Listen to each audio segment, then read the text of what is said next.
With us today is Jack Wires. He is the president and owner of Family and Elder Law of Mid-Michigan. Jack, you brought your little red wagon with you. Talk about why that is so associated with estate planning.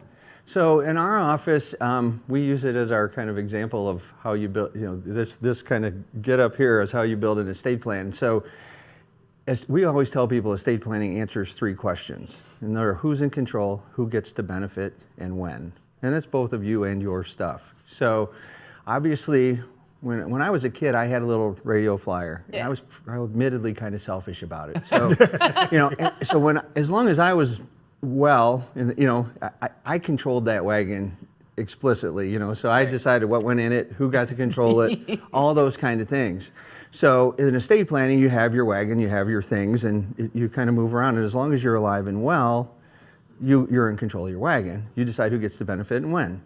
But if you became incapacitated or you passed away, then we have to answer those questions of who's in control of the wagon, what goes in it, what comes out of it, and who gets to benefit from it, its use. So that's kind of the analogy with the wagon. And so what we do is we use some legal documents to create that structure, and then we tie a little instruction manual onto that to put your wishes into it, in there, so in the form of powers of attorney, trust, wills, those kind of things, so that you can have your unique and explicit goals and wishes and desires expressed in those documents. So it's a great analogy, but after you've built your wagon, built your estate, then what? Well, so the important thing is, and we see a lot, is people have very good, well-written documents, particularly their wills and their trusts. They have pretty well thought out plans, but they have to integrate that with their things. So the boxes represent your things. So some of those things may be sitting in your trust now, but some of them may, like an IRA, can't get into your trust until after you pass.